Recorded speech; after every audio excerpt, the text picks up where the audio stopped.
மலரும் மனம்.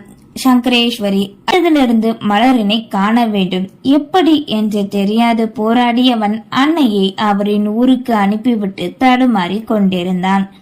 வினோதினியை அழைத்து கேட்டபோது அவள் இன்னும் கண் விழிக்கவில்லை என்று கூறிவிட, அவளுக்கு எதுவும் பிரச்சனையா? நன்றாகத்தானே இருக்கிறாள், அவளின் அருகிலே இரு, உள்மனமோ குரலிட அடக்க முயன்றான். என்ன முயன்றும் முடியாத தடுமாற்றமே அதிகரிக்கவே தன்னவளை தான் சென்று பார்ப்பதில் என்ன குறை? உறுதி கொண்டு மதிய நேரம் போல் மருத்துவமனை கிளம்பினான் விஸ்வா. அடுத்த 15 நிமிஷத்திலே முன்னே வந்து நின்றவனு உள்ளே செல்ல ஆரம்பித்தான். மலர் இருந்த அறைக்கு வெளியே இருந்த இருக்கையில் கைபேசியை நோண்டியவாறு வினோதினி இருக்க, வினோ அழைத்தவாறு அங்கே வந்தான். தன் அண்ணனை இப்போது எதிர்பாராதவள். என்ன விஸ்வா, என்னாச்சு? எழுந்து நிற்க, நீ தனியாவா இருக்க? இன்னும் அவங்களுக்கு புத்தி எல்லாம் வரல உன் குடும்பத்துல? ஹே ஹே விஸ்வா, இது ஹாஸ்பிட்டல். அவங்க 2 பேருக்கும் வெளி வேலை இருக்கும்ல. சொல்ல போனா நேத்து நைட் முழுக்க என் மாமனார் தான் இருந்தாரு. சரி, நீ இத கேட்கத்தான் வந்தீங்க என்ன இங்க? இல்ல, அது நீ தனியா இருக்கிற மாதிரி தோணுச்சு, அவன் பாத்துட்டு போகலான்னு வந்தேன். என்னையா இல்ல மலரையா? புருவம் உயர்த்தி கேட்க, இவ்வளவு தூரம் வந்துட்டு அவளை பார்க்காம எப்படி? 2 பேரையும் தான்.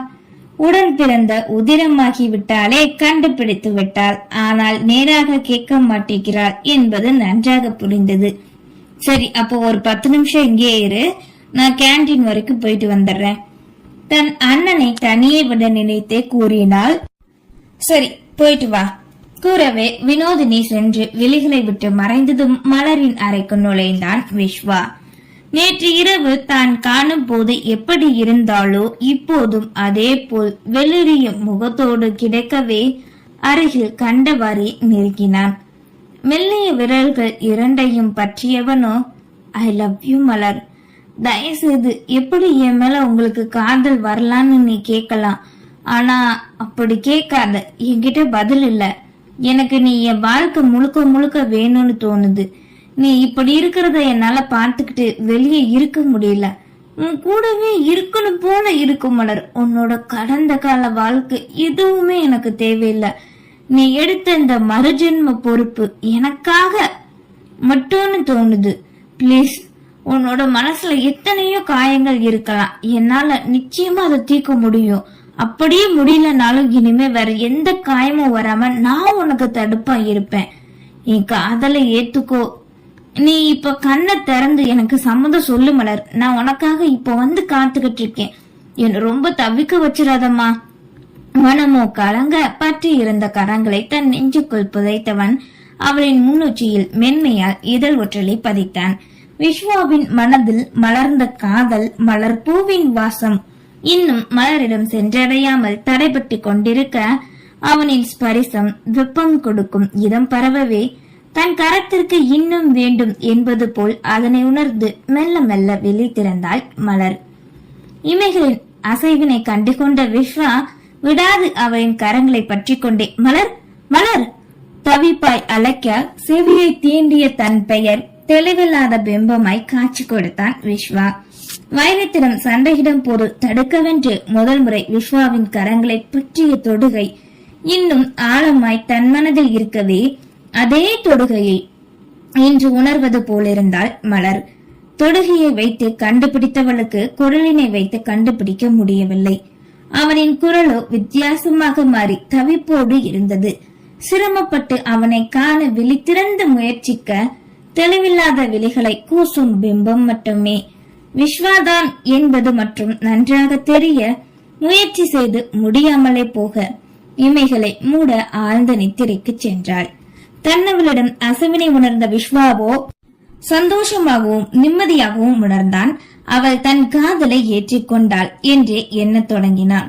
உன்ன மாதிரி எனக்கு எதுவும் தெரியாது, தெரியவும் வேண்டாம். ஆனா நீ எனக்கு வேணும். நீ சீக்கிரமே வீட்டுக்கு வரணும். நான் லஞ்சுக்கு வரும்போது உன்னோட மறுப்பு எனக்கு வேணும். நான் அதுக்காகவே வரணும்னு காத்துக்கிட்டு இருக்கேன். மென்மையாய் விரல்களை பற்றி கொண்டு நீதியவாறே கூறினான். மலரினை தன் விழிகளில் நிரப்பிக் கொண்டவனுக்கு புரியாத புதரினை போல் ஒரு காதல் தித்திக்கவே நெகிழ்ச்சி கொண்டான். ஹாலில் இருந்த சோஃபாவில் படுத்துக்கொண்டு முன்னே இருந்த டிவியில் ஏதோ ஒரு பாடலை பார்த்து கொண்டிருந்த வைரத்தின் முன் வந்து நின்றார் அம்பிகா. ஒட்டே எரும மாடு, இப்படி இருந்தா விலகிருடா, உன்னை பெற்றதுக்கு கருவிலே கொன்றுக்கணும்டா. கத்தவே, என்னமா வேணும் உனக்கு இப்ப? என்றவாறு இளமுயல உடலில் விஸ்வா ஏற்படுத்திய காயமும் இன்னும் ஆறாது வளைத்துக் கொண்டிருந்தது. மாடு மாதிரி வளர்ந்துட்டு பொட்ட பிள்ளை கிட்ட போய் அடி வாங்கிட்டு வந்திருக்கியே, இந்த விஷயம் மட்டும் வெளியில தெரிஞ்சா நீ எல்லாம் ஒரு ஆம்பளையான்னு கேட்பாங்கடா. ஏமோ வார்த்தைய பார்த்து பேசு, என் வாய் அடைச்சிரு. ஒரு பொண்ணை மயக்க அவளை கட்டிக்க துப்புல பேச வந்துட்டான். இதெல்லாம் அவதான் வேணும்னு ஒத்த கால நிக்கிறது. எப்படியாவது அவளை கல்யாணம் பண்ண ஒத்துக்க வைக்கணும்னு சொல்லிதான் நான் அன்னைக்கு ஏன்னா வீட்டுக்கு போனேன். உனக்காக தானே கஷ்டப்பட்டு அந்த வீட்டுல உள்ள எல்லாரையும் அனுப்பி வச்சேன். நீ அவகிட்ட போ. சரி, அதை விட உன்னை யாருடா அன்னைக்கு குடிச்சிட்டு போக சொன்னது? இனி உன்னை நம்பி ஒரு பிரயோஜனம் இல்ல. நான் அமைதியா போனாதான் நடக்கும். சும்மா அன்னைக்கு என்ன நடந்ததுன்னு தெரியாம பேசிக்கிட்டு இருக்காத. அப்படி என்ன நடந்தது? அவகிட்ட குடிச்சிட்டு அடி வாங்கின, அவ்வளவுதானே. நான் குடிச்சது உண்மைதாம்மா. ஆனா நான் வாங்கின காய் அந்த மலர்கிட்ட இல்ல. என்ன பார்த்த உனக்கு பொட்டச்சுக்கிட்ட அடி வாங்குற மாதிரியா இருக்கு. அப்போ அவ சொன்னது மாதிரி குடிச்சிட்டு தான் விழுந்து தொலைஞ்சியா? இல்லம்மா, அன்னைக்கு நான் அவகிட்ட எப்படியாவது பேசி கல்யாணம் பண்ணிரலாம் தான் நினைச்சேன். ஆனா அப்போ என்று அன்று நடந்த அனைத்தையும் கூறவே அதிர்வாய் கேட்டார். அன்னைக்கு மட்டும் இந்த விஸ்வா வராம இருந்திருந்தா இன்னைக்கு அந்த மலர் என் கைப்பிடியில. எல்லாம் போச்சு, விட மாட்டேன் அவனையும் அந்த மலரையும். குரோதத்தோடு கூறி அடுத்த நொடி கன்னத்தை பற்றி கொண்டுதான் நின்றான். அறிவு கட்டவனே, என்ன காரியம்ல பண்ணிருக்க? அவகிட்ட ஏதோ பேசுவேன்னு பார்த்தா தப்பா நடந்துக்க பாத்திருக்க. இது மட்டும் எங்க அண்ணனுக்கு தெரிஞ்சதுன்னு வை, அப்புறம் நடு தெருவுல தான் நம்ம நிக்கணும், மறந்துடாத. நீயும் வேலைக்கு போக துப்புல, உன் அப்பனும் வாங்கின கடனை கெட்டவே சரியா போயிடும். பாவி பயலே, உன்னையெல்லாம் அடிச்சிருக்க கூடாதுடா, கொன்னு போட்டிருக்கணும்டா. அவன் கத்தி கொண்டே மகனை அடிக்க, விடுமா முதல்ல. எவனோ ஒருத்தன் கூட வாழ்ந்து எல்லாத்தையும் அனுபவிச்சுட்டு வந்தவளை கட்டிக்க யாரு இருக்கா சொல்லு? நான் என்ன அவன் மேல ஆசைப்படுறையா? அவளோட அழகுதான். என்னைக்கு என்ன அவமானப்படுத்திட்டு போய் திரும்ப வந்தாலோ அப்பவே முடிவு பண்ணிட்டேன். அவ ஒவ்வொரு நாளும் எனக்கு அடிமையா என் பொண்டாட்டியா இருக்கணும்னு. அவளோட எல்லா சொத்தும் என் கைக்கு வரணும். அவ வேலைக்காரி வாழ்க்கை வாழ, நான் ராஜ வாழ்க்கை வாழணுமா? டேய், நீ நினைக்கிறது எல்லாம் சரிதான். கல்யாணத்துக்கு அப்புறம் நீ என்ன வேணாலும் பண்ணிக்கோ. அதுக்கு முன்னாடி நீ எல்லாருக்கும் நல்லவனா இருக்கணும். மலரை நெருங்க நினைச்சா உன்னை கொன்னுடுவேன் பாத்துக்கோ. இனிமே எது பண்ணாலும் உன்னால என் அண்ணன் போக கூடாதுடா சொல்லிட்டேன். நீ குறுக்க வராம இரு, அதுவே போதும் எனக்கு.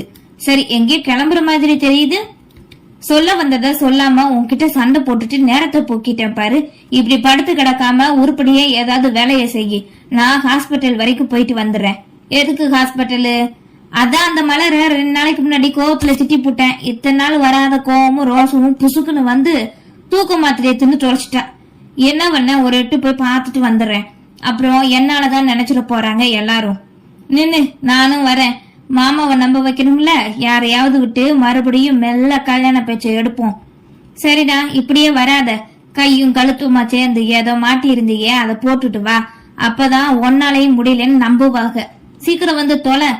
கூறியவரோ சென்றுவிட கைபேசியை எடுத்துக்கொண்டு தன்னரை நோக்கி சென்றான் வைரம். மருத்துவமனை வெளியே சிறிது நேரம் அமர்ந்திருந்த வினோதினியின் மனமோ அண்ணனை பற்றி தான் நினைத்தது. 2 வாரங்கள் தான் தன் வீட்டிற்கு வந்திருப்பான். அதுவும் ஒரு சில நேரங்கள் தான் மலரினை கண்டான். இருவருக்கும் பேச்சுவார்த்தை என்று ஒன்று வந்ததே இல்லை.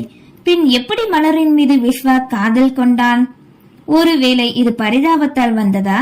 முதலில் மலரினை பற்றிய கடந்த கால வாழ்க்கை எப்படி அவனுக்கு தெரியும் என்று தெரிந்தது. தெரிந்தும் காதல் கொண்டானா அல்லது அதற்கு முன்னரே காதல் கொண்டானா?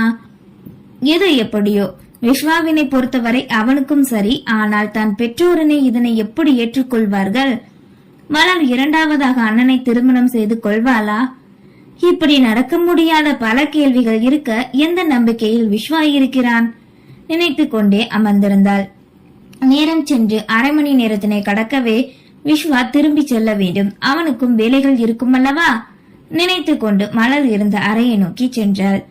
மாலையை நெருங்கும் நேரம் வினோதினி மலரின் அறை அருகே நெருங்க அங்கே விஸ்வா இல்லை, உள்ளே இருக்கிறான் என்பது புரிந்தது. இப்போதுதான் செல்லவா வேண்டாமா? ஒரு நொடி நினைத்தவள் பின் அவர்கள் இருவரும் தன் கணவன் மனைவி இல்லையே, பின்பு என்ன எண்ணிக்கொண்டு டோரில் கை வைத்தாள். அம்மாடி வினோதினி!